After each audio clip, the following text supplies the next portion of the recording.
जब जरीवान की पहली बीवी अमेरिका से पाकिस्तान आई तो उसके दिल में सिर्फ सच और इंसाफ था। आंखों में गम और धोखे के आंसू थे। वो सीधा अरमान के पास गई और भराई हुई आवाज में कहा कि मेरा एक बच्चा है और वो जरीवान का है। फिर वो कैसे मेरी मौजूदगी में दूसरी शादी कर सकता है?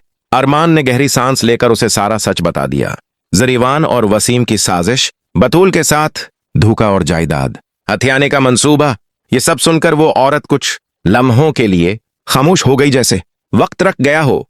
फिर उसकी आंखों में अज़्म की चमक आ गई और उसने कहा, अब मैं खामोश नहीं रहूंगी। इधर घर में सब एक कमरे में बैठे थे कि अचानक दरवाजा खुला और वही औरत अंदर आई। उसके हाथ में बच्चा था। उसने बच्चे को जरीवान की गोद में रखकर कहा, ये तुम्हारा बेटा है और तुमने उसे छोड़कर दूसरी शादी कर ली। ये मंजर सबके लिए बजली बनकर गिरा। आदिल ये सदमा बर्दाश्त न कर सका और दिल पर हाथ रखकर जमीन पर गिर पड़ा और चंद लम्हों में दुनिया से चला गया। घर में कहराम मच गया। इस वाकये के बाद हालात तेजी से बदल गए। पुलिस आई और जरीवान गिरफ्तार हो गया। कुछ देर बाद वसीम ने भी अपनी असलियत जाहिर की और कहा कि अब ये सारी जायदाद मेरी है। मगर इस बार बतूल खामोश न रही। उसने मजबूती से कहा, यह घर तुम्हारा नहीं, तुमने सब कुछ धोखे से हासिल किया है। इसी वक्त दरवाजा दोबारा खुला और अरमान, वो औरत और पुलिस अंदर आए। अरमान ने सबूत सामने रखे और कहा, अब तुम्हारा खेल खत्म हो गया। वसीम का गुरूर खत्म हो गया और वो भी गिरफ्तार हो गया। वक्त गुजरा, अदालत का फैसला आया और सब कुछ असल हकदारों को वापस मिल गया। मगर दिलों के जख्म अभी ताजा थे।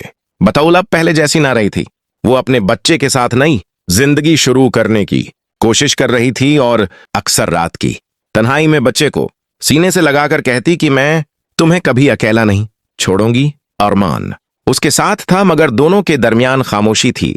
एक दिन अरमान ने हिम्मत करके कहा, हमने बहुत कुछ खोया है, मगर क्या हम अपनी खुशी भी खो दें?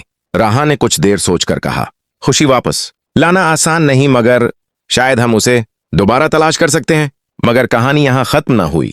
एक दिन एक वकील आया और उसने बताया कि जरीवान ने जेल में नया बयान दिया है कि उस सब के पीछे एक और शख्स है। अरमान और राहा ने तहकीकात शुरू की और शक आसिया पर गया। अरमान ने कहा, अक्सर सबसे बड़ा धोखा वही देता है जिस पर सबसे ज्यादा भरोसा हो। उन्होंने खामोशी से सबूत जमा किए। एक रात अरमान ने आसिया का पीछा क्या और देखा कि वो एक सुनसान जगह पर एक नामालूम शख्स से मिल रही है।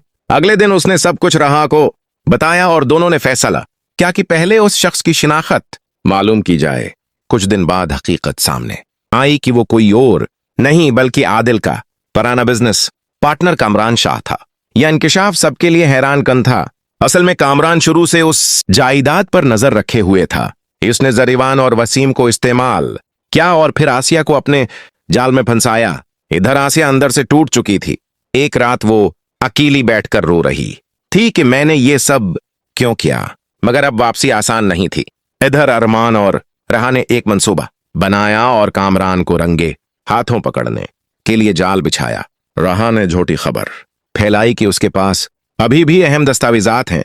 ये सुनकर कामरान बेचैन हो गया और उसने आसिया को हुक्म दिया कि हर कीमत पर वो कागजात ले आए। अगली रात राहा अकेली